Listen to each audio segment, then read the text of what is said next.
Bueno, vamos a dar lugar entonces al primer panel. Invitamos a los expositores y al moderador del primer panel a que por favor se acerquen al estrado. El panel número 1 se va a referir al contexto de la seguridad internacional y al incremento de los riesgos nucleares. Esencialmente la idea del panel es analizar las tensiones, tanto globales como regionales, que pueden incrementar la proliferación y, por supuesto, obstaculizar los esfuerzos de desarme.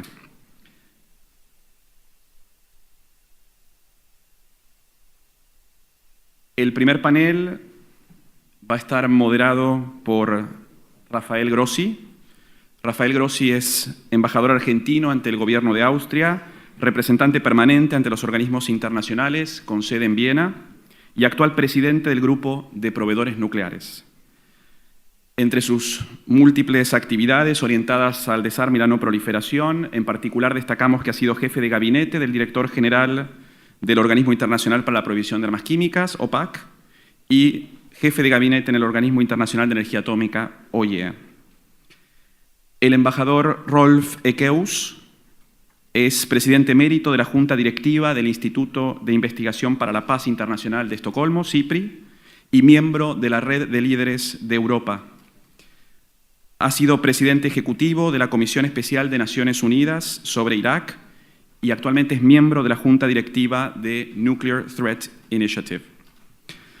Jorge Castro es analista de política internacional, es presidente del Instituto de Planeamiento Estratégico y ha tenido una activa participación periodística. Además, por más de 20 años ha sido profesor en diversas universidades nacionales. Finalmente, Ramesh Thakur es director del Centro para la No Proliferación y el Desarme Nuclear de la Crawford School de la Australian National University y profesor adjunto en el Instituto de Ética, Gobernanza y Leyes de la Universidad Griffith. Ha sido vicerrector de las Universidades de las Naciones Unidas y ha sido consultor de diversos gobiernos y director fundador del Bastille School of International Affairs en Waterloo. Adelante, muchas gracias. Bueno, buenos días a todos. Es un gran placer and a great honor to be here. I will speak English. I'm sure that we have excellent translating facilities and interpretation, and I feel it's better for my co-panelists so we can have a direct communication without the problems and the time lag for interpretation in between, and we do have excellent professionals there. And a distinguished audience that I'm sure will not have a problem in us providing this courtesy. Well, first of all, I want to say that it's as I was saying briefly in Spanish when I started, that it's great to be here. I want to commend Irma Arguello in particular and NPSGlobal, as well as the Latin American Network of Leaders, for their hospitality and the initiative to bring this kind of debate to this part of the world. It is not usual, common to have such a quality gathering of expertise, talent around the table on this type of global issue. It's very necessary because as it is obvious for all of us, for all of you, all these problems recognize a global dimension, as Irma was just recalling us in her introductory words. So it's very important to be here, and we are very happy, and I'm very proud to be part of this with you. Our panel is the one that I suppose should try to provide some framework for the discussions that are going to follow. Since here we are going to try to draw the general context in terms of international security and nuclear risks that are going to be discussed more in detail by the subsequent speakers. We do have here, and I will not regurgitate what our MC just said, but we have in this panel a great deal of talent and experience on discussing this issue. What I, as introductor for this discussion would maybe like to propose is that in looking into the problems, the situations, the crises that are present in the international scene at the moment, since we are looking at the nuclear risks inherent or not to them, that we look precisely into the nuclear factor that may be present, absent, as an added factor, as an aggravating factor, as a lateral factor, or as a central factor of each one of these problems. If we look at the international scene as such, we will see that the nuclear element there is present in some of them and is not in some others. In some others, as I said, aggravates the whole thing, and for others is the thing. In other cases, the nuclear thing is the problem. In others, as I'm trying to say, it's a lateral factor. When you look into for example, the problems in the African continent, when you look into the sub-Saharan crisis, you will not immediately recognize a nuclear element, although it might have been present or relevant in the past. In the case of South Africa, for example, it is no longer there in most of the cases. When you look into the northern part of Africa, and in particular to those countries that can also be recognized as being part of the Middle East or the Middle Eastern problematique as such, then you start to recognize the looming spectrum of the nuclear thing. But by and large, the issue is not there. The situation is different when you look into the Euro-Asian dimension. And these days, of course, and in our program, we see that there is concrete mention of the Ukraine crisis or the deteriorating situation in terms, or apparently deteriorating situation when it comes to the US or the West relation with Russia. There, the nuclear thing has a very central role, including in cases like the Ukraine, a country that used to have nuclear weapons but doesn't have nuclear weapons, but also in relation with the more recent crisis in Crimea, where you do have, for example, nuclear facilities that used to be safeguarded by the International Atomic Energy Agency and now have changed hands, so to speak. So there are some very relevant nuclear elements that we may wish to look at. When you move, of course, to the Asian subcontinent, the issue is clear. We do have countries that have now nuclear weapons in a sub-regional context that it is frequently tense. So there, the nuclear matter plays a role. Is this the central role? Is this an aggravating factor to an underlying preceding crisis? That's a matter to be, of course, discussed. When you look into a problem that is very dear to my heart, because I worked many, many years on it, like Iran, there I would propose that the nuclear is the issue. The nuclear thing is the problem. But perhaps there are other issues that are connected to that. But quite clearly, and these days we are coming to the closing phases of yet another cycle. There will be other cycles of negotiation, of course, with Iran, but the current cycle apparently is going to come to an end on November 24th. And as we speak, there is a final round of negotiations taking place in Vienna. looking into that. So there, the nuclear matter is the issue. If you look further away in Asia, you will see that the nuclear question is also present in China, Japan, in different forms, shapes, and sizes. Coming closer to home, I would also like to mention that in Latin America, where we have been able to deal with the nuclear matters in a constructive, cooperative way through Tlatelolco, and in the case of the Southern Cone, Argentina, Brazil, ABAC, and the complete renunciation to an arms race, we do have concerns in this country, in Argentina, about the possible presence of nuclear weapons in the South Atlantic. So the issue, is it a big danger or not? Is it a problem or not? Quite clearly an issue that needs to be looked at.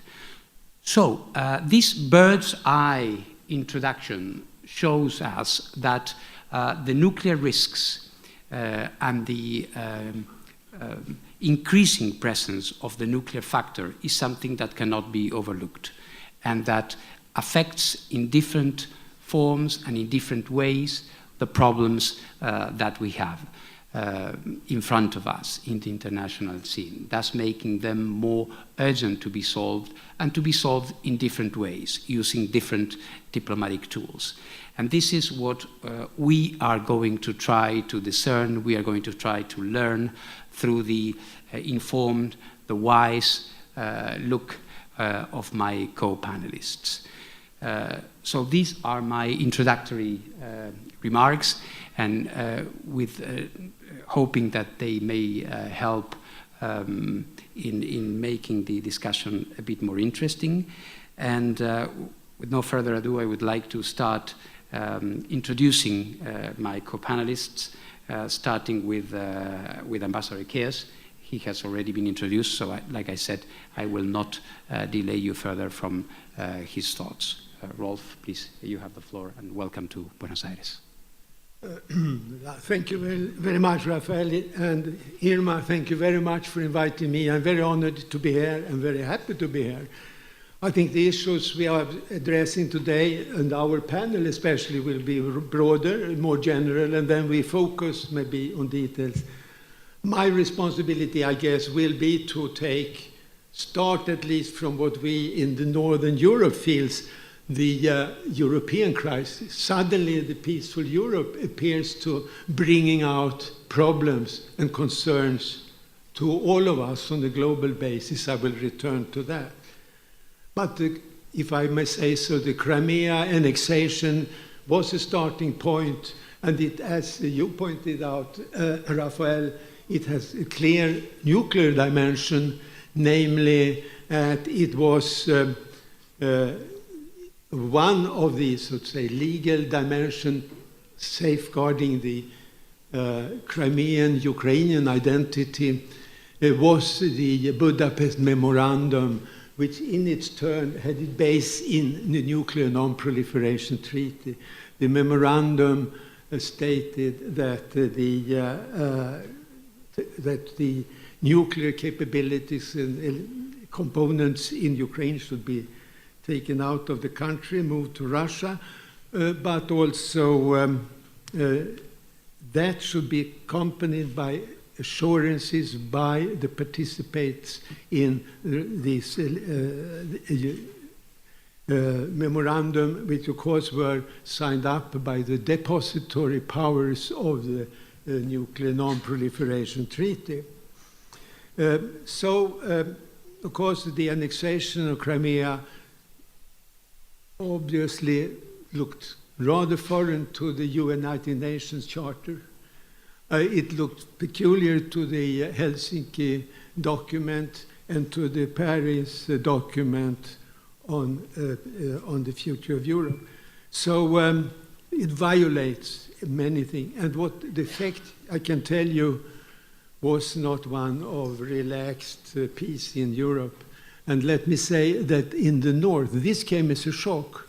In the northern part of Europe, and let me say the three Baltic states, also them having once been part of the Soviet Union felt an acute sense of concern.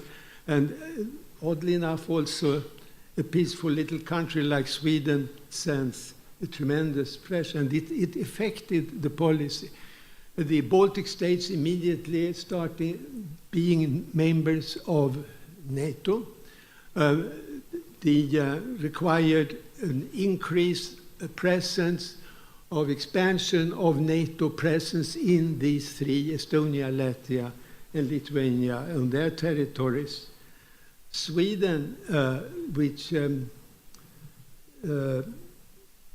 had the policy of several years of quiet, peaceful, making its defense technical, started to change its policy again, and immediately started to build its military budget. It expands its combat aircraft capabilities. It is expanding its submarine, its high-quality submarine forces. So it shows the shock consequence. But of course, that was military, I would say, NATO, troops, weapons. But of course, the more important to me is the diplomacy. And what is the diplomacy? Well, it must be possible to penetrate and understand, not in a positive, the Russian thinking. I don't say I understand, comprehend maybe Russian, because I don't feel you need to like it and have an understanding of their action, but you need to penetrate the thinking of Moscow's Putin as a policy against the West. And obviously the driving force is the nationalism and pride rooted not in Stalin's Soviet Union, but the imperial Russia shaped by Tsar Peter, the founder of St. Petersburg, Putin's birthplace, if I may add. To that one must add the Russian Orthodox Church is having considerable influence and strengthen its activities, which is fully engaged, of course, by a pious Putin for growing influence. And the church is growing its influence in the nationalist agenda. Of course, one must be aware that Putin's priority is now to keep control of the powers inside the country. Thus, when 2 years ago, I was myself there to see it, a major, so to say, protesting activities took place in the center of Moscow, Putin moved as a response to increase conflict, to increase conflicts and tensions with the West, mobilizing the sense of nationality and pride, and that also had quite an effective impact on his national opponents. So he succeeded in that sense, strengthened his position by taking a tough anti-Western line. Also, when Putin replaced Medvedev as Russia's president, he took the very quick steps to diminish or rather freeze the NATO-Russia Council, a body which has been for several years been managing to balance security situation in the European arena. And the, so to say, security dialogue with United States, so to say, came to an end.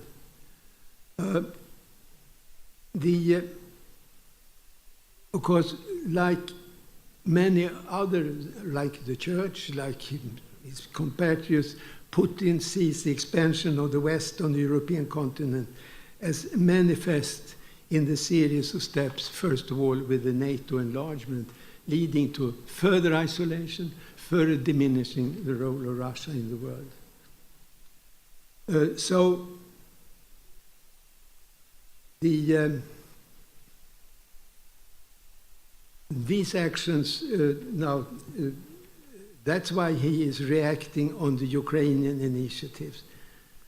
States like Ukraine, Georgia, and Moldova constitute important elements for the European Union. European policy is a matter of what we call Eastern neighborhood, where the EU signals expansion, first through inviting these countries into association agreements to be followed by security discussion, to be followed in the end by a membership of NATO. At least that is what Russia suspects with regard to Moldova, Ukraine, and of course Georgia. So that creates a sense of isolation and diminution of Russia. I cannot say personally that I admire the diplomacy of the European Union during the last few years. It has been well-intentioned, but it has impressed in a way which is total absence of a dialogue with Russia when it developed its, so to say, Eastern Partnership. It's a pathetic lack of diplomacy. So then what should be done? We need a diplomatic project. Of course, the Ukrainian people, having free and fair elections, expressed their wish for an opening towards EU and the West. This, of course, that's democracy. This should be respected by the West. Both US and the European Union should not form a policy in Ukraine with that respect, but at the same time do something which they have forgotten, namely engage with Russia diplomatically. The first step, and I will give just a few steps, will be, of course, to activate and revitalize the NATO-Russia Council. It would be good, but let me say, it's not enough. We must be aware that a more constructive, in-depth dialogue cannot in the long run be channeled exclusively through NATO, where the military security philosophy is the dominating culture. The sanctions policy of the West, of course, should also be carefully reviewed. I must say that travel restrictions for individual businessmen should be not pursued in the way it is done. Of course, criminal cases, yes, but in other cases, sanctions should be linked to clear conditions for their lifting. Sanctions should not be sanctioned without having the conditions which dictate what should be the end of sanctions. That is missing. I spent part of my life with the OSCE, a long part, I must say, the Organization for Security Cooperation in Europe, and that has been clearly sidelined. I had a conversation with Foreign Minister Lavrov, and I complained. I said, why do you not use OSCE, where you have a very strong position and the full say? He said, no, my friend. In the OSCE, we have 1 out of 53 states vote, but in NATO-Russia Council, that is, we have half of the vote. Well, I think, regrets that statement, but I think, and I also hope, that both the West and the Russians move to activate the OSCE. Why? Because it addresses practically all these issues which are problematic in Europe. The minority-majority relations, human rights, election processes are addressed effectively. The Vienna document for military confidence security building measures should of course be activated now, and further steps should be taken for military to military contacts. This has been missing totally. And of course, another diplomatic move must be to the regular G8 talks should be restored as G8 and not now as G7 with Putin excluded, with the aim of addressing the global economic structure. I can assure you, I don't think Putin is very nice. I think he's, however, a very important actor, and it is naive to try to run international politics without taking into account, and that's my final area, namely why it is so important to deal with this issue in the global sense. I would call it the global security agenda. First of all, the strategic nuclear weapons, US-Russia talks, must be kept alive. The New START was a success. Some say, well, the numbers were not that much in the cut, but we have to recall what the New START saved was a functioning, well-designed system for stability, control, and verification of strategic weapons. And that, of course, should be true. You may not be interested in this, but I name, of course, this European, the tactical nuclear weapons on the European agenda should, in my mind, be taken up. Many of the European countries are in favor, but this is a matter which contains high-risk components. And obviously, the NPT, it has already been mentioned. Now, of course, I'm glad you mentioned the Iranian situation. Of course, the Iranian nuclear program is important, and there everyone has to assist, not the least the Russians. The Russians are key actors in these talks because they are the ones who should take care of the enriched uranium and other sensitive material in hopefully a deal which will be hear about on the 24th November. Of course, I guess there's a lot of skeptics in this room, but let us keep our hope for the 24th November. But then what is now coming up for the whole, if I say, the world is a matter of the Islamist fundamentalists. The ISIS action for Russia, it is the Islamic South, where the fundamentalism is growing with tremendous speed.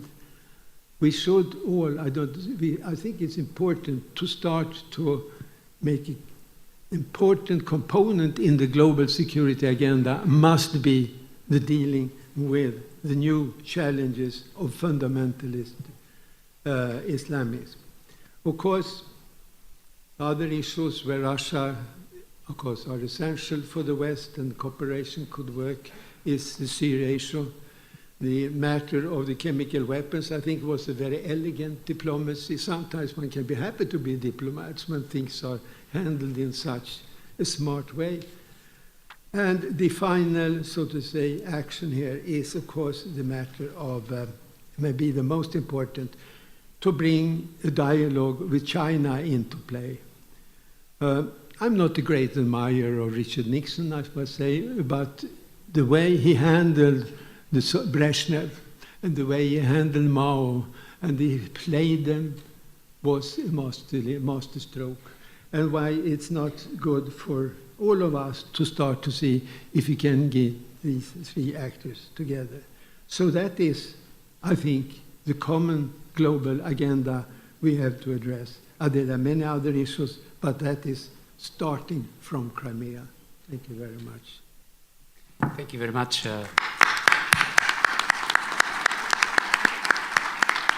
Thank you very much, Rolf, for succeeding in encapsulating so much in these few minutes you had.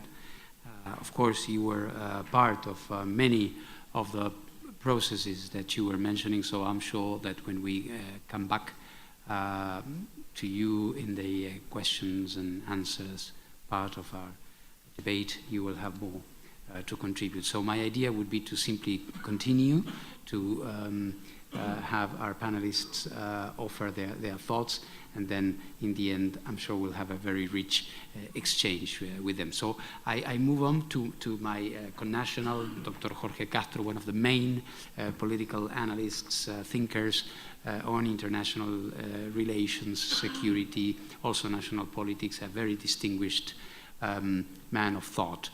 So I'm very happy to have an Argentine view around the table, and I would pass on the floor to you, Dr. Castro. So he's taking the podium. Agradezco a la Fundación NPSGlobal, en especial a la doctora Irma Arguello, que me ha permitido participar de este importante seminario internacional.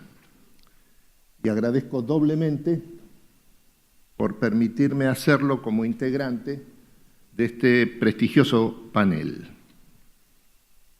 En Medio Oriente, en la zona del Levante árabe, constituida por Siria, Irak, Líbano, la región más estratégica del planeta, se ha desencadenado en los últimos 6 meses el más poderoso desafío desintegrador del sistema mundial en esta parte del siglo.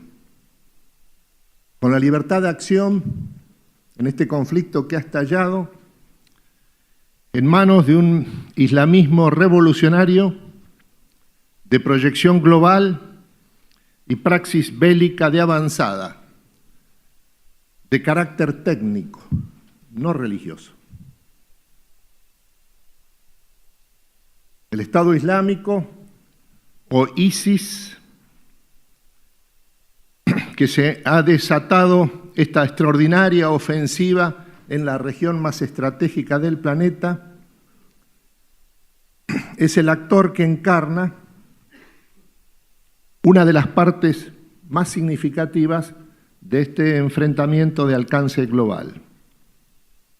ISIS, o Estado Islámico, es la expresión contemporánea del islamismo revolucionario, surgido de la explosión geopolítica ocasionada por la revolución islámica de Irán, liderada por el ayatolá Ruhollah Khomeini, al derrocar en 1979 al Shah Reza Pahlaví. Esta corriente se ha templado luego en el combate durante los 10 años de enfrentamiento al Ejército Rojo en Afganistán, que transcurrieron entre 1981 y 1989. Luego ha sido el actor fundamental de los 10 años de ofensiva fundada en el terror contra los Estados Unidos, liderada por Osama Bin Laden, y que ocasionó el derrumbe de los edificios gemelos de Manhattan en el año 2001. Por último, esta corriente revolucionaria ha sido un protagonista fundamental de los 3 años de guerra civil en Siria, que se despliegan desde el año 2011 hasta este año 2014. Ahora, lo que ha sucedido es que este conflicto, ocasionado fundamentalmente por el derrumbe de las estructuras territoriales estatales del Estado del Levante árabe, creadas estas estructuras territoriales estatales por el acuerdo entre franceses y británicos que tuvo lugar en 1916 en el transcurso de la Primera Guerra Mundial a través del acuerdo Sykes-Picot. Son estos estados los que se han derrumbado como consecuencia directa del hecho de que llegó a esta región de extraordinaria importancia estratégica el fenómeno del proceso insurreccional de la sociedad civil del mundo árabe, denominado Primavera Árabe, que se despliega desde hace 4 años, ocasionada por el comienzo de este proceso histórico fundamental en Túnez el día 17 de diciembre de 2010. Lo que ha sucedido en ocasión de este fenómeno fundamental del proceso insurreccional de la sociedad civil del mundo árabe que comenzó en Túnez ha sido la quiebra en forma irreversible, en todas partes al mismo tiempo, del statu quo político, económico y social. El colapso territorial estatal ocurrido en el Levante árabe ha provocado un gigantesco vacío geopolítico en esta región en donde se encuentran las reservas, más de 2/3 de las reservas petroleras y gasíferas del sistema mundial. En esta región, este inmenso vacío geopolítico es lo que le otorga la extraordinaria letalidad en términos bélicos que está demostrando la organización del islamismo revolucionario o Estado Islámico en una ecuación que tiene un sentido nítido de continuidad. Es el derrumbe de las estructuras territoriales estatales del Levante árabe, la que ha provocado este inmenso vacío geopolítico y como consecuencia de él es que ha emergido la extraordinaria letalidad bélica del islamismo revolucionario en la región más estratégica del planeta. Este conflicto se ha transformado en los últimos 6 meses en el mayor conflicto del sistema mundial de la segunda década del siglo XXI y como consecuencia ha provocado un completo realineamiento de fuerzas en esta región. La consecuencia de este completo realineamiento de fuerzas es que se ha establecido en la región del Levante árabe, el núcleo del Medio Oriente, una nueva relación amigo-enemigo, lo que afecta fundamentalmente las negociaciones que tienen lugar en este momento, en este fin de semana, en Omán, sobre el Golfo Pérsico, entre la República Islámica de Irán y los 6 países que representan a la comunidad internacional que están negociando un acuerdo sobre el programa nuclear iraní. Lo que ha ocurrido con motivo de la irrupción de este conflicto de alcance global es que se ha establecido una nueva relación de fuerzas en esta región y por lo tanto ahora que lo que habían sido los principales adversarios estratégicos sobre el conflicto iraní en materia nuclear, Estados Unidos y la República Islámica de Irán, se han convertido, frente al desafío del islamismo revolucionario surgido en el Levante árabe, en verdaderos aliados estratégicos. Este es un elemento de extrema importancia para percibir el cambio de la relación de fuerzas en la región y, por lo tanto, permite establecer un diagnóstico de otro tipo sobre las consecuencias de lo que todo indica que puede ser un probable acuerdo nuclear entre Estados Unidos e Irán, además de los otros 6 países que integran la comunidad internacional y que están hoy negociando en Omán. En este sentido,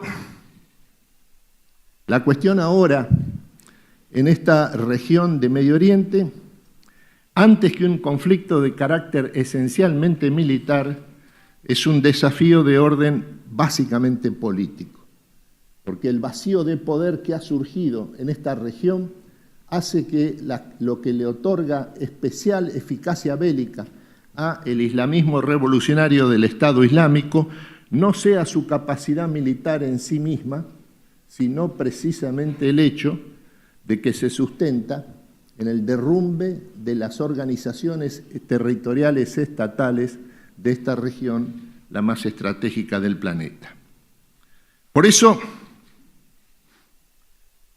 es que hay que advertir que este conflicto tiene una naturaleza específica surgida de sus condiciones, de las condiciones que le han dado origen. Se trata de un conflicto sin límites ni objetivos temporales. Es una guerra de duración prolongada, por definición y por su naturaleza, que tiene lugar a 100 kilómetros del Mediterráneo, en una región donde están situadas a 300 kilómetros de los lugares donde hoy se está combatiendo, están situadas más de 2/3 de las reservas mundiales de petróleo. Por eso es que lo que conviene subrayar es que el derrumbe de las organizaciones territoriales estatales del Levante árabe ha tenido como consecuencia y subproducto la virtual desintegración de sus estructuras militares. Ante todo, la desintegración del Estado iraquí y de su ejército. El ejército de Irak es el cuarto ejército en orden de importancia de Medio Oriente y este ejército se ha desintegrado en términos institucionales y también, por lo tanto, como consecuencia en lo que hace a su eficacia bélica. El punto de inflexión del conflicto en los últimos 6 meses ha sido la captura por ISIS, islamismo militante, de la ciudad de Mosul, la segunda ciudad iraquí después de la capital, Bagdad. Esa ciudad fue tomada, Mosul, en 3 días de combate, por una columna de ISIS de 3.000 combatientes que enfrentaron a esa era la guarnición que defendía supuestamente la ciudad de Mosul, por 3 divisiones del ejército iraquí, más de 40.000 hombres. Esos 40.000 hombres no ofrecieron ni siquiera un esbozo de resistencia de manera efectiva frente a la ofensiva de ISIS, islamismo revolucionario. Por eso es que la guerra ha adquirido este carácter donde lo que está en juego ahora, y este es el objetivo notorio de la organización del islamismo revolucionario, lo que está en juego ahora es la defensa o la captura de Bagdad, la capital iraquí, en la cual se encuentra virtualmente rodeada por el islamismo revolucionario y en la que el ejército iraquí se ha mostrado incapaz de defender incluso bastiones militares ubicados a 15, 20 kilómetros del centro de Bagdad. La cuestión en términos estratégicos es cómo enfrentar este desafío de carácter extraordinario, en donde su letalidad surge no tanto de su eficacia bélica, sino del hecho de que actúa en un inmenso vacío geopolítico. La clave es la contención del islamismo revolucionario en sus límites actuales, quebrando su iniciativa. Y el punto central en este aspecto decisivo, que todo lo decide, es impedir que se apodere de Bagdad, en cuya defensa pueden jugar un papel esencial, como ya está ocurriendo, tanto las fuerzas de los Estados Unidos, fuerzas especiales norteamericanas, además de su fuerza aérea, también pueden cumplir o están cumpliendo un papel esencial las milicias chiitas, por un lado, y la fuerza Quds, tropas de élite especializadas de la República Islámica de Irán, que están actuando en concierto y de acuerdo con las fuerzas especiales norteamericanas. En 7 días de septiembre, Sac la Huilla, la base militar iraquí situada a 28 kilómetros de Bagdad, fue sitiada por el islamismo revolucionario. De pronto, al amanecer del domingo 21 de septiembre, se presentó una columna de 300 milicianos del Estado Islámico y en 3 horas de combate arrasó a la guarnición iraquí de más de 3.000 hombres, le provocó 500 muertos, 400 ejecutados en el plazo de 24 horas, y esto a pesar de que a 10 kilómetros de distancia se encontraba la 10ª división del ejército iraquí, que se suponía que era la fuerza de élite que restaba en manos del gobierno de Bagdad. Por eso es que este conflicto que ha surgido en Medio Oriente, la dimensión decisiva, no está en la cuenca de los ríos Tigris y Éufrates, en los que se despliega en el momento actual. sino en el espacio mundial. Lo que está ocurriendo en esta región crucial de Medio Oriente es un caso extraordinariamente nítido de crisis de gobernabilidad del sistema mundial. De ahí el vacío de poder, de ahí el inmenso vacío geopolítico. Por eso la respuesta es esencialmente en el plano político antes que el estrictamente militar. Lo que ha ocurrido en este que es el mayor conflicto de la época, que absorbe por necesidad las energías de todo el sistema mundial, es que se resume en él la cuestión política de la gobernabilidad de un orden global en proceso de construcción, después de que ha finalizado la estructura básica que mantuvo en pie al anterior orden global, que fue la hegemonía unipolar de los Estados Unidos, que es el fenómeno que no está más.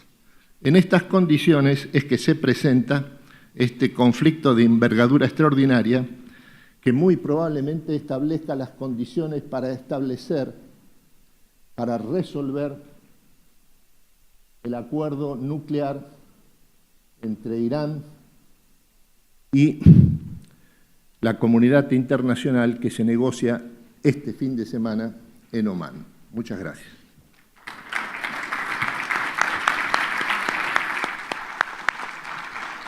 Thank you very much, Dr. Castro, for your intervention. I think you've touched upon a strategic dimension of the current crisis in the Middle East, and I'm sure we'll get back to that subsequently. Dr. Thakur, you are next, and I'm very glad to offer you the floor. Please. Thank you, Rafael. I'd like to begin by congratulating Irma on organizing this very important major conference at this time, and thank her for asking me part of this panel. Let me begin with a simple observation. We face two existential threats: climate change and nuclear weapons. And as my colleague Gareth Evans keeps reminding us, nuclear weapons can kill us a lot faster than climate change. Now, those who reject the reality of the threat of climate change are derided as denialists. Curiously, those who reject the reality of the threat of nuclear weapons are praised as realists. We've just heard an interesting presentation on the Middle East. Just one comment from me on the Middle East. It is simply not credible to believe that Israel can be permitted to keep its nuclear weapons indefinitely, but no other country in the region will be allowed ever to get nuclear weapons. In other words, the relationship between non-proliferation and disarmament is symbiotic, cannot be separated, and even globally, we have to pursue both with equal commitment and energy instead of prioritizing one. I'd like to divide my 15 minutes into three parts, not necessarily equal. First, some general comments, then some specific comments on Southern Asia, and then on East Asia. Asia encapsulates virtually all the dimensions of the challenge of nuclear weapons. It has one of the 5 NPT illicit nuclear weapon states, namely China.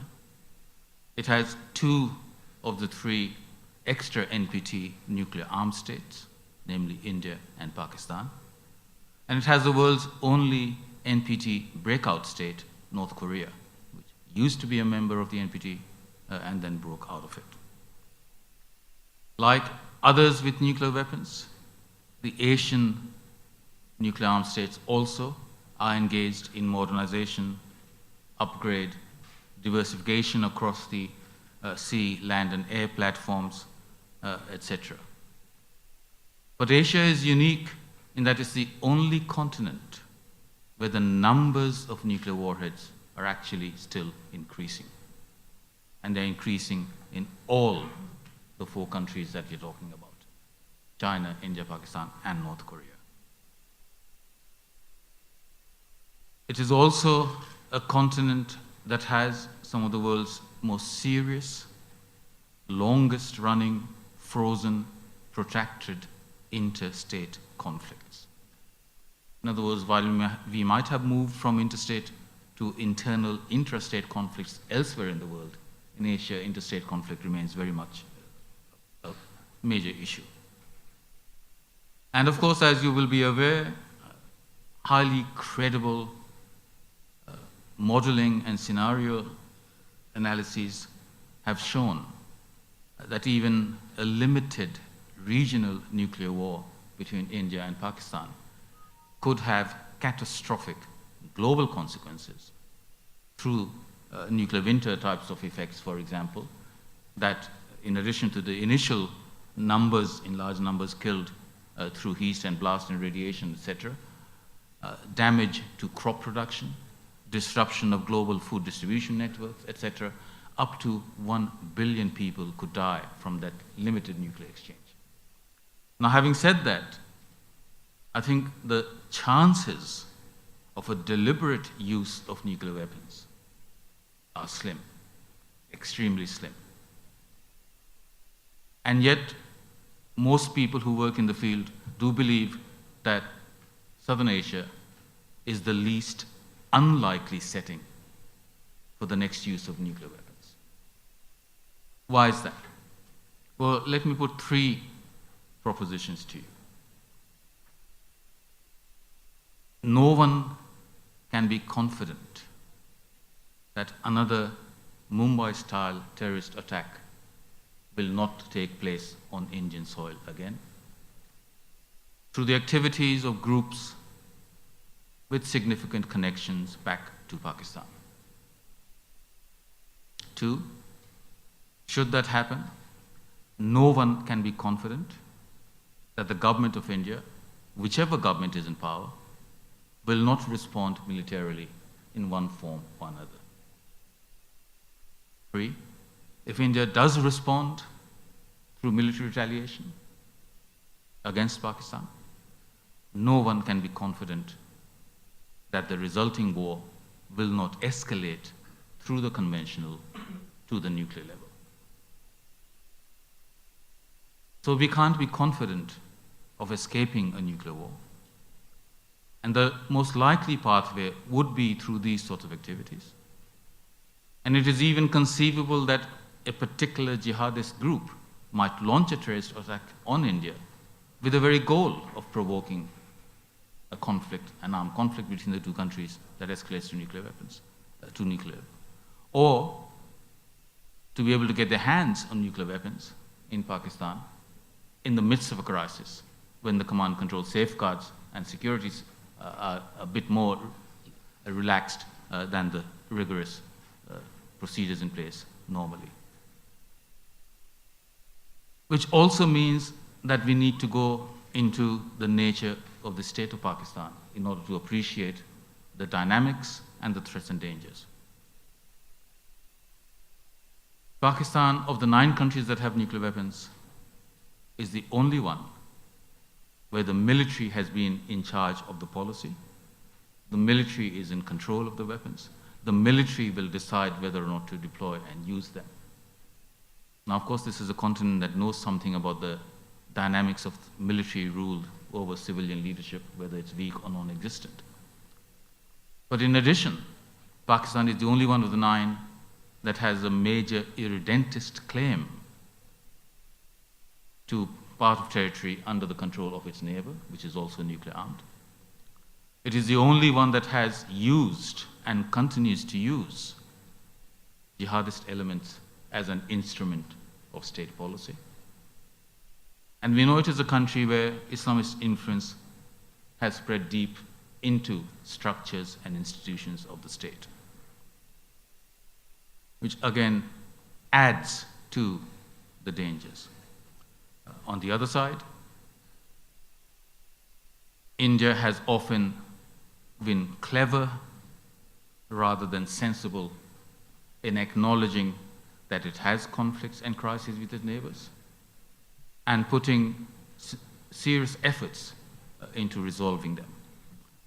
In part on the Indian side, it's the price of democracy, which makes it very difficult for a government to acknowledge that maybe there is some justice and validity to the claims by either Pakistan or China. India has also compromised the quality of its democracy and federalism and its human rights record in the way it has handled and mishandled the situation in Kashmir. But nonetheless, if you want to understand the overt testing in 1998, there's one other thing that you need to ask yourself. I'm not a physicist or a scientist, but I don't believe even the United States could decide today that it wants to conduct another test and be able to conduct it within a week. It requires some careful preparations over a long time. Pakistan responded with immediacy to India's tests in 1998. And there was an otherwise puzzling comment from the Indian Prime Minister at the time to the effect that Pakistan's testing vindicates our stance. And what he meant was that this proves that all these years that India had been complaining that China was assisting Pakistan had been proven correct, because the test was essentially China's weapon test, not Pakistan. So there is immediately a triangular linkage. Pakistan's nuclear weapons policy is India-specific. India's, the bigger driver has always been China. But of course, for China, India is a nuisance. Its central benchmark is the United States. So while on the one hand, you can't separate the elements inside the state of Pakistan and domestic politics in India, on the other hand, you can't just keep it limited not even to South Asia, not even to Asia, but you very quickly get into the dynamics of global politics as well. So you cannot compartmentalize the politics of nuclear weapons to bilateral or regional levels. I think they are all interrelated. Which makes it, of course, very challenging to find ways of coping with that. But let me leave that for the moment there and move on to East Asia in the interest of time as well. North Korean regime is unique in the family of nations. A communist dynastic dictatorship with the third generation currently in control that has been a basket case for virtually its entire existence, guilty of acts of aggression and serial provocations against its more prosperous and democratic southern kin state, guilty of acts of state criminality in kidnapping Japanese citizens, smuggling them into North Korea, guilty of acts of terrorism, and of course, guilty of missile proliferation. It's hardly surprising then that the prospect of usable and deliverable nuclear weapons in North Korean hands sends shivers down many spines. North Korea began its nuclear weapons pursuit in the 60s, accelerated the program in the 80s, withdrew from the NPT in 2003, and has conducted 3 tests in 2006, 2009, and 2013. Having said that, we believe it has between 6 to 8 nuclear bombs, but we don't think it has the delivery capability for hitting targets even near, let alone far field. For example, we don't believe it's mastered the technology to miniaturize warheads and make them robust enough to withstand the rigors of a ballistic missile flight trajectory, such as high gravity forces, vibrations, extreme temperatures, and so on.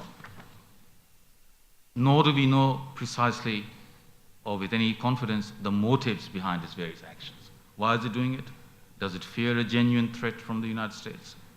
Is the regime trying to bolster its domestic leadership capability by projecting the leader as tough? Trying to ensure continued support of the military? To try and position himself to extract even more economic concessions from the neighbors and the Western countries? Or just trying to project the image that this is an irrational state, you threaten us, we will react irrationally? We don't know. Similarly, we don't really know what to do. But we're worried that a series of miscalculations and misperceptions could actually lead to a nuclear exchange. North Korea could miscalculate Seoul's threshold for retaliation. It could miscalculate Japanese and US responses. We don't think that the new leader has the same skills as his father and grandfather in ratcheting tension up and then recalibrating tension down as concessions start flowing in. Nor do we know just what to do. Why should containment not work against North Korea? Should we just stay calm and keep doing what we need to do regardless of the provocations that come from across the borders? The most worrying thing, in a sense, is not just North Korea because of its limited capability, but could it trigger crossing the nuclear threshold by South Korea and or Japan as well? Well, certainly some people in these two countries, in positions of responsible leadership, have occasionally talked about that. But if you think of Japan, which I know a lot better than I know Korea, internationally for Japan, the NPT constrains the weapon option. The US extended nuclear deterrence bolsters its security confidence. Weaponization could rupture relations with Washington. Domestically, there are 3 non-nuclear principles: no manufacture, basing, or possession of nuclear weapons. There's a very strong nuclear allergy in domestic public opinion, and there's no indication that any of the existing leadership in Japan is prepared or contemplating going the nuclear route. So the key against this backdrop to resolving the issue is Beijing. For China, these serial provocations complicate its goals and relationships. If it strengthens the alliance sentiment in Korea and Japan, that's a negative. If it risks worsening the security environment in its immediate region and could distract attention from its development, that's a negative. North Korea is not a reliable ally. That's a problem. Any nuclear war could come right up to its borders. Remember, that's why China counter-intervened in the 1950s in the first place. But against this, the worst outcome for Beijing would be a complete collapse of North Korea. And while the situation complicates its foreign policy, it's much more challenging a problem posed to the United States. So I think China has tried to balance that over the last few years, has gradually come around to joining the international community closer in putting pressure on North Korea. But we haven't got to the point where that has been resolved. So again, the regional dynamics link up with global, and that poses extra challenges, but of course it also increases the need for us to try and do something about it. Thank you very much.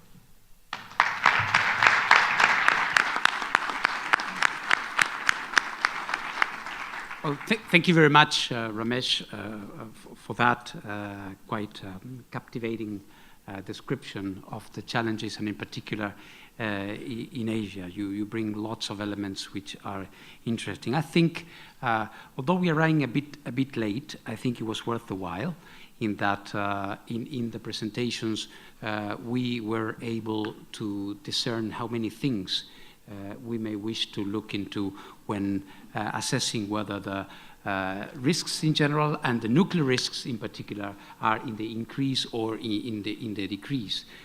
First, Rolf painted a very wide-ranging fresco of what's going on right now with a very particular and insightful emphasis on the Russian big question mark and the options therein.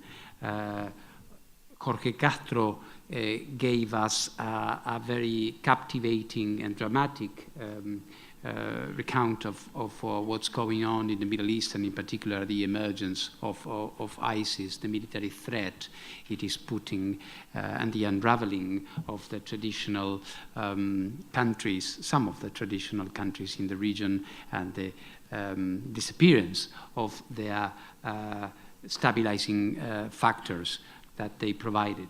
And lastly, of course, just a minute ago, Ramesh was giving us this quite captivating, as I said, description of how the subcontinental tensions come into play, of course, ever-running enigma of the DPRK, and lastly, the China and Japan dilemmas. So I think we do have a lot of element for your comments and your questions now addressed to our panelists.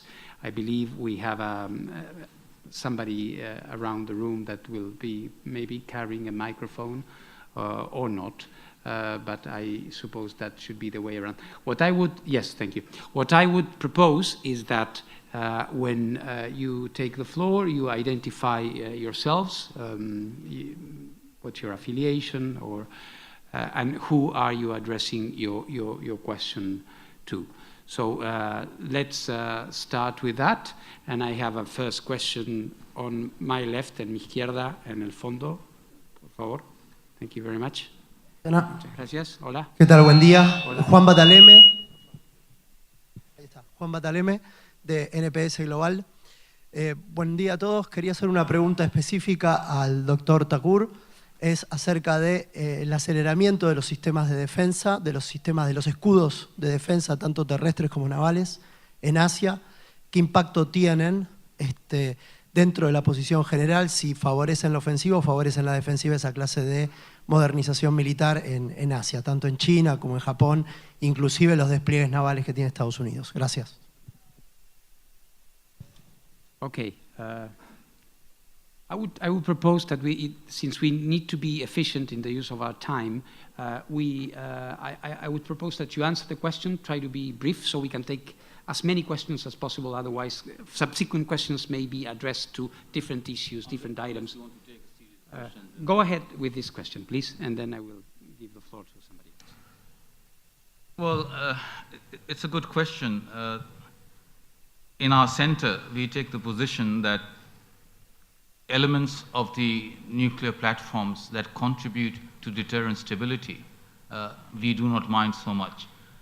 If you look at the situation in South Asia, for example, if India and Pakistan were to base more of their nuclear weapon systems in submarines, which are the least vulnerable to attack and therefore the most stable elements of the deterrence relationship, that's less worrying than Pakistan introducing battlefield nuclear weapons, which to be useful have to be deployed on the forward edge of the battlefield, which also means that despite denials, there has to be an element of pre-delegation to commanders on the field to be able to use them. And this then has consequences for India's posture as well. So it begins to get very complicated there as well. But in addition, of course, once you get into a triangular relationship, you have the stated doctrine, and we are fortunate in that virtually the author of the doctrine is in the room, who may want to come back to us later on that. But the stated doctrine is credible minimum deterrent. And the argument, of course, is that that which is credible for India against China cannot be minimum against Pakistan. Or that which is minimum for India against Pakistan is unlikely to be credible against China. So there are these contradictions as well.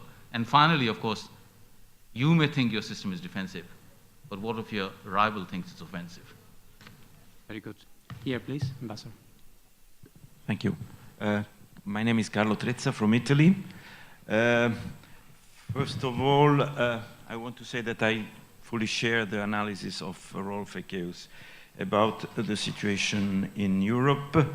I just wish to assure him that the concerns which are felt in Northern Europe are also shared in Central and Southern Europe about the developments starting with Crimea.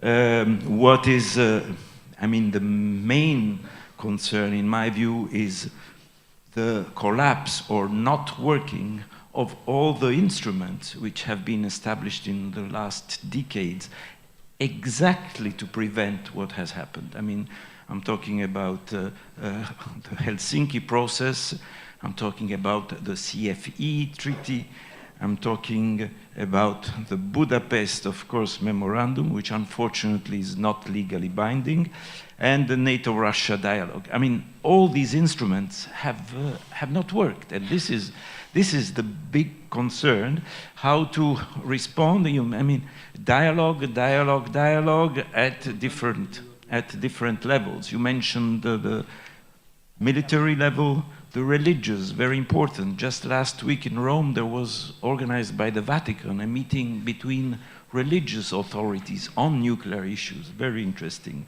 To Jorge Castro, I am not sure that the origin of all this disaster in the Middle East is the Iranian Revolution of 1979. I think this is your interpretation. I think too much time has elapsed since then and other developments have taken place. In any case, what I would like to ask you is what role do you see in the Kurdish component of all this? You haven't mentioned it, but I think that Kurds are playing a very important role, I would say stabilizing role, but this is a question of interpretation. Finally, to Mr. Ramesh Thakur, centrality of the role of China. I agree. Shouldn't China become more of a leader, especially in Asia, and be the first to ratify the CTBT treaty, not to wait for the United States? For once, they should be the leaders, and then hopefully India and Pakistan would follow through. Thank you. Sorry, let's go one by one, because I believe Ambassador Trezza had questions for or comments addressed to the three panelists. Perhaps Rolf, would you like to start? Then Jorge Castro, and finally. Only that I totally share your concern. I mean, I mentioned that these institutions, CFE, for instance, is standing still. It could be necessary. But there are also other things. We need the strategic talks. What about the situation of European nuclear weapons, the tactical nuclear weapons in Europe, and so on? I think it is, in a sense, a situation of poor diplomacy. We are in a very bad situation in Europe. Of course, we like each other, and that is the best element in it. But I think we must understand the Russian is the worst problem, and we had to, as I say, not approve, but we must comprehend the sense, the pride, and the sensitivity of Russia without, so to say, soften our attitude to them. Thank you very much. El elemento kurdo en la ecuación. Una de las consecuencias fundamentales de la desintegración del Estado iraquí es el surgimiento de un Estado kurdo de manera independiente, lo que puede considerarse ya un fenómeno irreversible en esta región de Medio Oriente. Lo que me gustaría agregar es sobre el significado, la naturaleza política del islamismo revolucionario y por lo tanto su relación y origen en la revolución islámica de Irán de 1979. Lo que conviene advertir es que este fenómeno, que es el islamismo revolucionario, ISIS o Estado Islámico, no es una variante de una corriente religiosa, sobre todo del mundo chiita de Medio Oriente. Es una corriente surgida en el campo de batalla, con conocimiento de las técnicas más avanzadas de combate occidentales, sobre todo en los 10 años de enfrentamiento contra el ejército rojo soviético en Afganistán, liderados entre ellos las principales figuras de este enfrentamiento contra el ejército rojo en Afganistán, fue un ingeniero de Saudi Arabia denominado Osama Bin Laden. La consecuencia de esta interpretación es que lo que está en marcha en Medio Oriente no es una corriente o una vertiente de carácter religioso, sino que es esencialmente una manifestación de praxis política militar que dispone de los conceptos y de las técnicas más avanzadas de combate y de pensamiento revolucionario del mundo actual. Lo que yo quisiera agregar es una referencia al problema del significado que tiene el hecho de que Israel disponga del único arsenal nuclear que existe en Medio Oriente. Israel dispone de un arsenal nuclear de aproximadamente, se estima, unas 200 armas nucleares. Esto garantiza su supervivencia estratégica incluso ante una situación del más extremo conflicto. Lo que al mismo tiempo garantiza es que se ve obligado a enfrentar las manifestaciones extremas de la guerra asimétrica, precisamente por su poderío estratégico fundamental en materia nuclear, y es lo que ha ocurrido en las últimas 2 semanas con el estallido de la tercera intifada, con epicentro en Jerusalén, que está en juego en el momento actual. Muchas gracias. Ramesh? The short answer is yes, absolutely. We in the center argue and advocate that there is no reason why China has to wait for the United States. It can ratify the CTBT. There's no reason why India, Pakistan have to wait for others. They can also do that.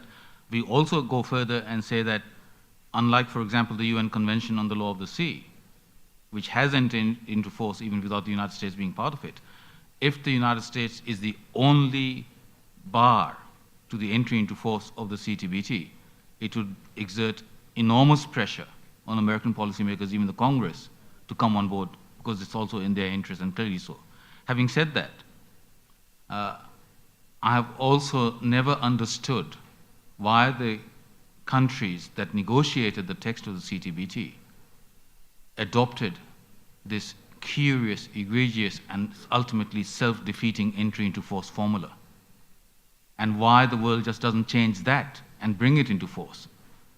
If we had had an equivalent entry into force formula for other arms control agreements, almost all of them would still not have entered into force, including the NPT itself. So I think we need to pay some attention back to our own collective stupidity in having designed it in such a way that it cannot enter into force. And as I said, if you think of other arms control agreements, which one would survive that very intriguing or curiously self-defeating is probably a good set of words. Thank you very much. Vamos aquí, por favor. Segunda fila, aquí. Por favor. Bueno, sí, pero muy rápido. Yo otorgo el piso. Sí. Carlos Pisolito, del Centro de Estudios Santa Romana. Una pregunta aprovechando la disertación del doctor Jorge Castro y del Ramesh Thakur. Nos ha dicho Jorge Castro que los estados fallidos lo que están favoreciendo el avance del califato de ISIS, del Estado Islámico. En su segunda intervención, Jorge Castro mencionó Afganistán. Yo me gustaría mencionar un tercer país que es Pakistán. Mi pregunta concreta es, ¿existe posibilidad de que Pakistán, que es un país poseedor de armas nucleares, se convierta en un Estado fallido? Y esa corriente, que bien Jorge Castro no la cataloga como religiosa, sino técnica, militar y operativa, pueda contagiar y llegar hasta Pakistán y esas fuerzas extremistas tengan acceso a un arsenal nuclear?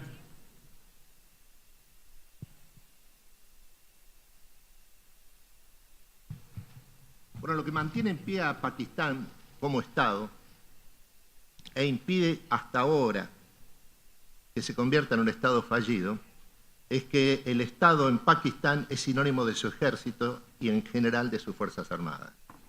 Es el hecho de que el Estado pakistaní es esencialmente el ejército de Pakistán lo que mantiene escasamente unido a este país en proceso de desintegración estatal territorial desde que surgió como Estado en 1940.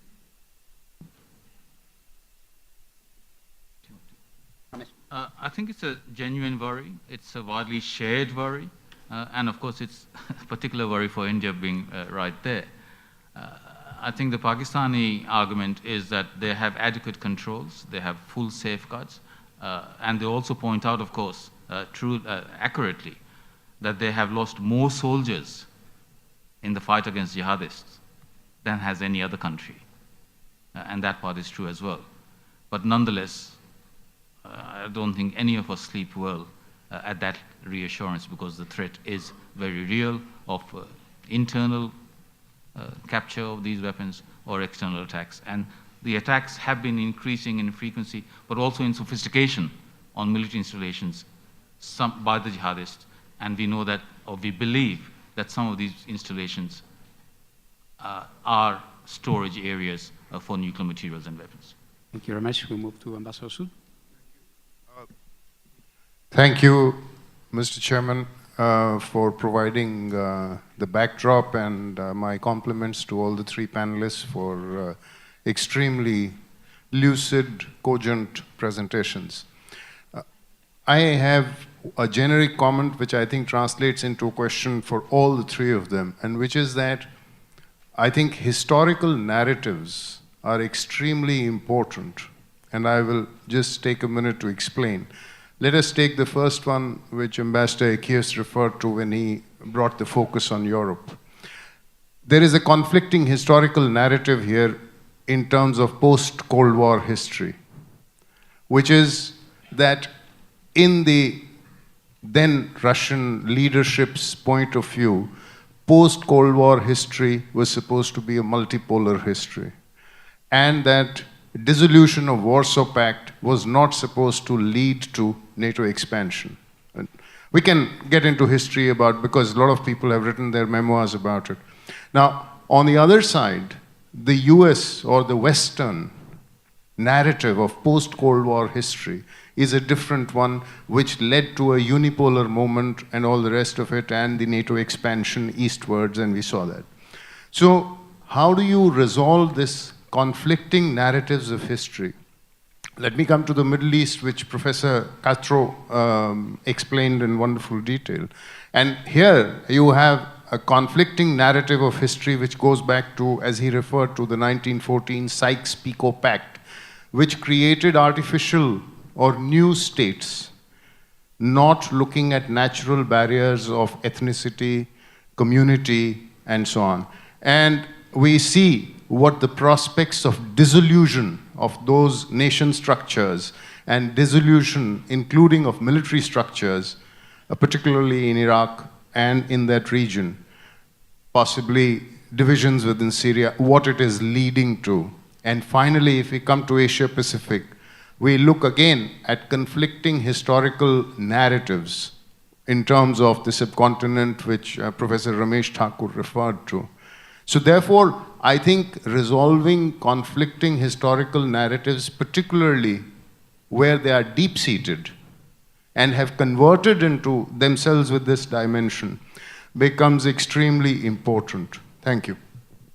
Thank you very much. Would you like to briefly react to Ambassador Sood's comments? And then we have time for one more question, and we really need to wrap up. Otherwise, we will disturb the normal development of our conference. So please, very short. It's clear that Gorbachev negotiated, after the negotiated the matter of unification of Germany. He did that with President Bush Sr. and with Helmut Kohl. And there was a clear understanding in the initial talks that no NATO weapons should, or forces should be stationed or deployed in the old East German part. Later on, however, so that was an understanding which still is alive in Moscow.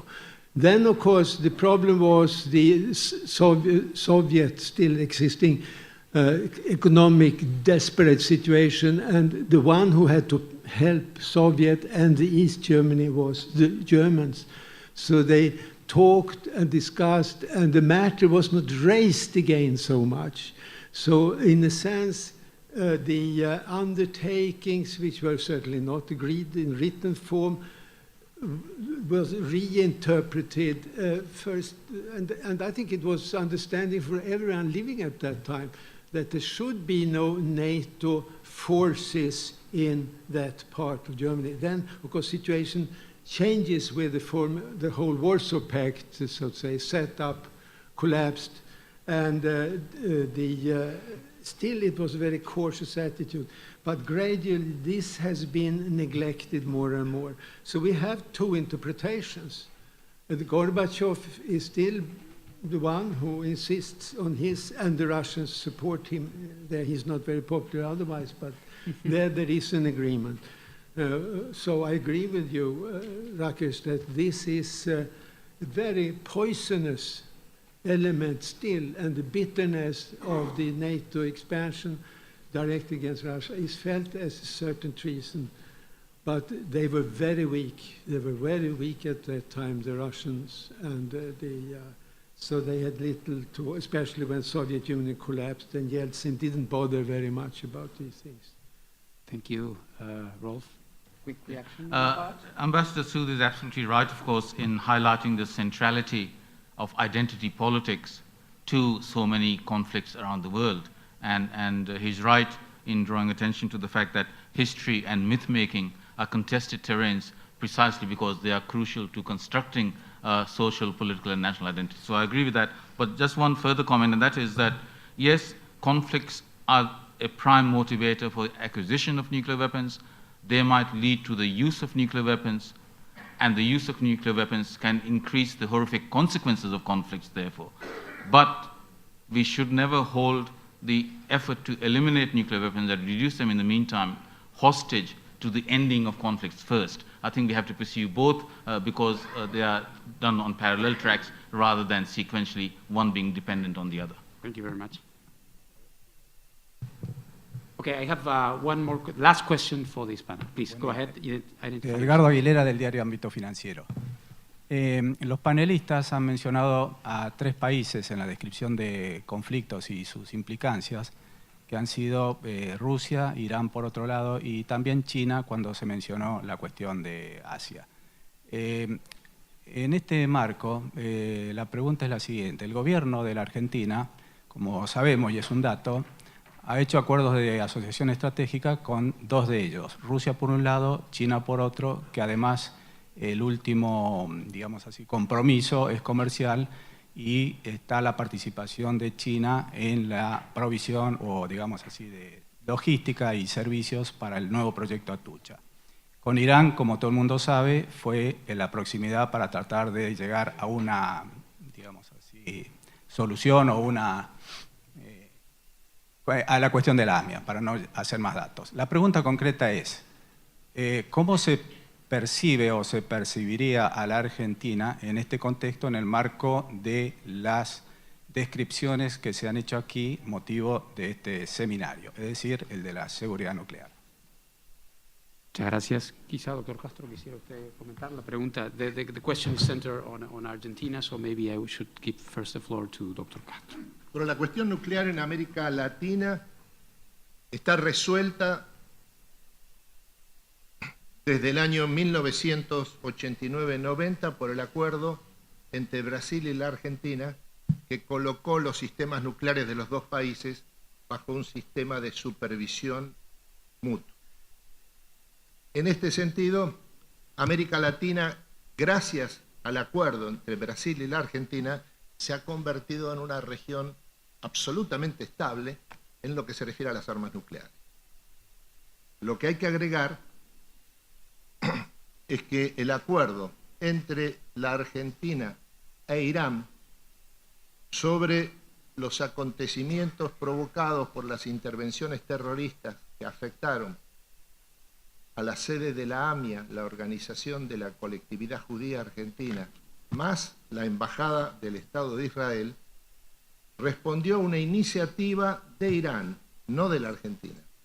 Y esta iniciativa es parte, claramente, del proceso de negociación que todo indica que puede culminar esta semana misma entre el gobierno de Irán y la comunidad internacional para resolver el conflicto nuclear entre Irán y la comunidad internacional, que es el principal conflicto de seguridad internacional de la época y que transformaría la relación de fuerzas a escala mundial.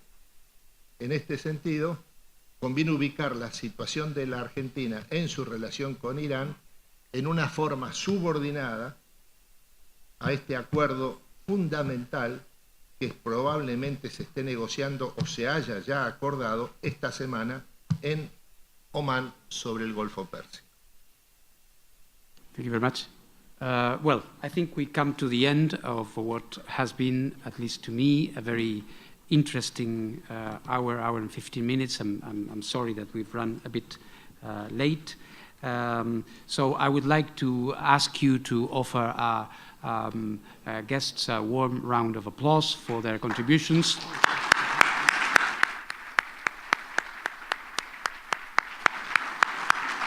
So we go for a short break, and after that it's disarmament and non-proliferation. Thank you very much. Muchas gracias.